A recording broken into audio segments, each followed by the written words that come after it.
Flags were flying, people were yelling, and Joan Baez was trapped backstage, refusing to leave the protest stage in 1971. Not due to politics or fear, but rather because she couldn't stand the person in the lineup. To the planet.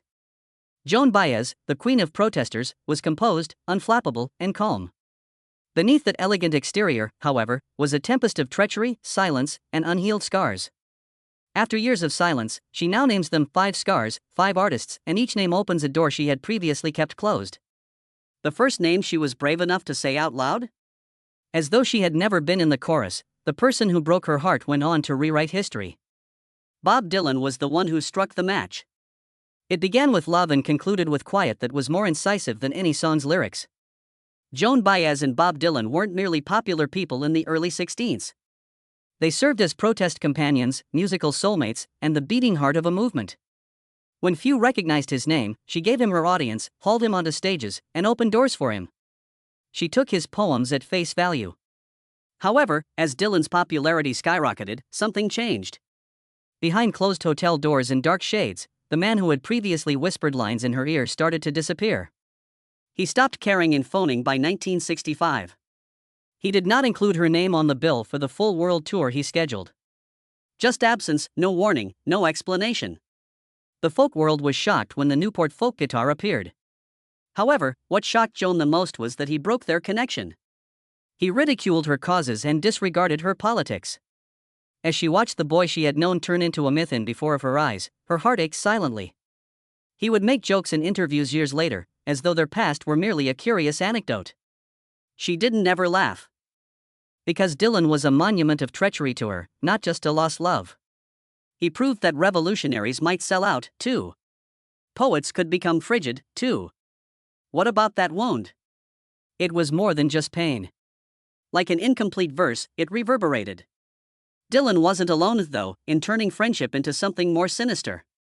No harmony could mask the terrible taste that another Laurel Canyon voice would leave in her mouth. What's the following name? A man whose ego struck even harder than his melodies. Behind the peace signs was a razor-sharp tongue, but his voice was silky and his politics loud. Let's be righteously critical about the music industry and its profit-making individuals first. In essence, they worked to make money. So when someone told me, well, gee, Joan, do you think your politics are the reason you haven't released an album in the past 6 years? He didn't yell at her. He sliced under her. David Crosby was the one she couldn't ignore. He was noisy, haughty, and horribly egotistical. Enveloped in harmonics of velvet. In the late 60s, Joan first saw David Crosby in the murky streets of Laurel Canyon. She was initially drawn to his sharp wit and unafraid viewpoints. He was audacious, brazen, and unrepentantly noisy. She quickly learned, however, that charm had a darker side. Beneath his iconic mustache and easygoing demeanor, there was a man who enjoyed slapping people, particularly ladies who refused to back down. Crosby went too far at an anti-war demonstration on television in 1970. Crosby deviated from the plan and faced the cameras while Baez waited to sing a protest song honoring political prisoners. He criticized her for being more about performance than principle while wearing a skewed smile and holding a cigarette in his fingers. Millions of televisions heard the insult. She finished her set with calm rage, maintaining her composure. She also shed tears later that evening. It was out of a white-hot rage, not weakness. Fame-inflated and glassy-eyed, Crosby had turned her beliefs into showmanship.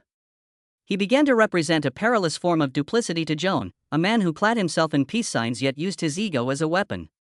From cozy stages wallowing in acclaim, Crosby mocked her while she marched, fasted, and was arrested. His feud made everything frigid, yet it never became explosive. She refused to participate in panels, interviews, or even recording sessions if Crosby's name was mentioned. She no longer tolerated phony activity masquerading as revolt, not because she was afraid of conflict. However, not all betrayals were caused by a tune or a microphone. Some of them were clad in slogans, fire, and rage from the very front lines of the revolution. What about the next man? In addition to being loud, he made fun of her religion. Jerry Rubin was the next name Joan was unable to forgive. His voice shook the rafters of protests and press rooms equally in the late 60s, even though he wasn't a musician. It was louder than electric guitars. Jerry Rubin was a headline seeker, a firebrand, and a revolutionary. With his hands up and his slogans sharpened like knives, he marched past microphones in colleges. At first, Baez appreciated his drive.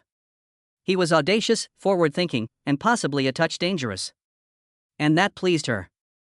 She would discover, however, that revolution may take many forms. Rubens was also rife with ego. Joan played her guitar backstage at a significant anti-war demonstration in Chicago in 1969. Her melody was about to reverberate through an agitated audience. It was a time of solidarity. Rubin, however, took the mic first. That tore the harmony apart. He started a diatribe while smoking a cigarette and grinning. He spat venom at peace-loving singers who sing songs while actual rebels bleed blood, without mentioning her. She was a folk singer who hid behind guitars as actual people took to the streets, and then she became louder. Although the ensuing laughing was deafening, Joan perceived it as treachery. The strings made her fingers tense. She gasped. The very man she believed to be a comrade had made fun of her ideas in front of thousands of others. To get attention, he had pushed compassion beneath the wheels of change.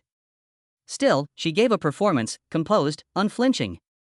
However, she made a lifelong choice when the lights went out. Not out of fear but out of principle, she never again took the stage with him after that day. Because to Baez, bravery in the absence of kindness was actually cruelty disguised as a revolution. To Baez, betrayals did not stop on stage or in marches, but there was no great cause that could justify cruelty.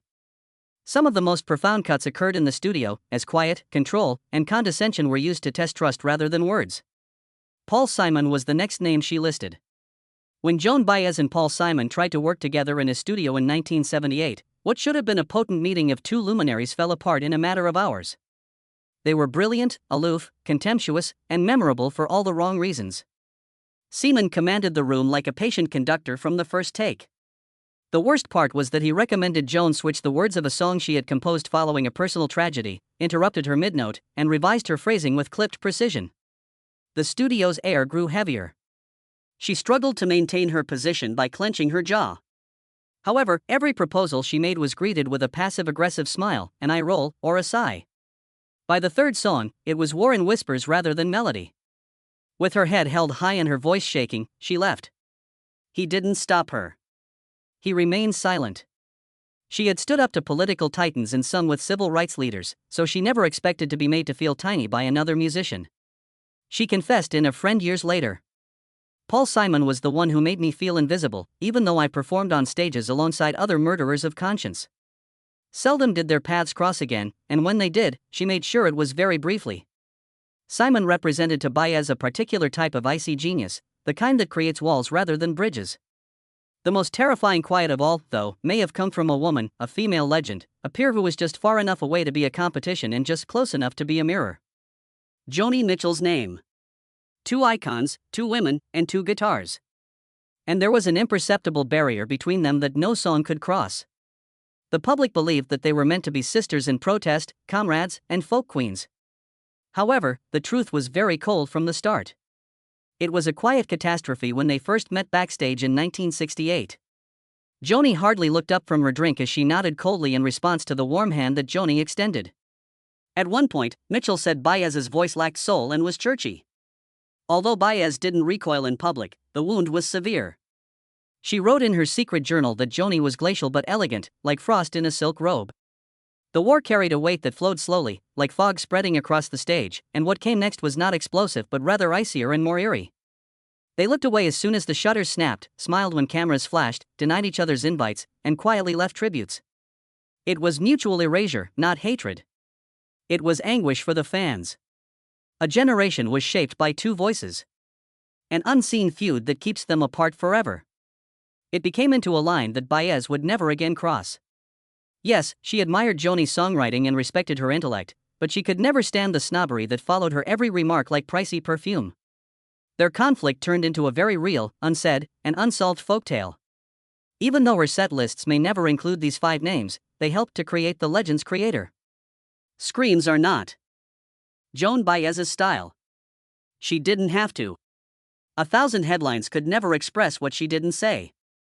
It wasn't retaliation when she ultimately decided to identify the people who had plagued, wounded, or degraded her. It wasn't a show. The exhalation was long overdue. She avoided causing rifts. She just ceased acting as though they were still upright. Just a silent change in her eyes and a refusal to perform the same duets, no press releases, no Twitter eruptions. And a minor removal from her narrative.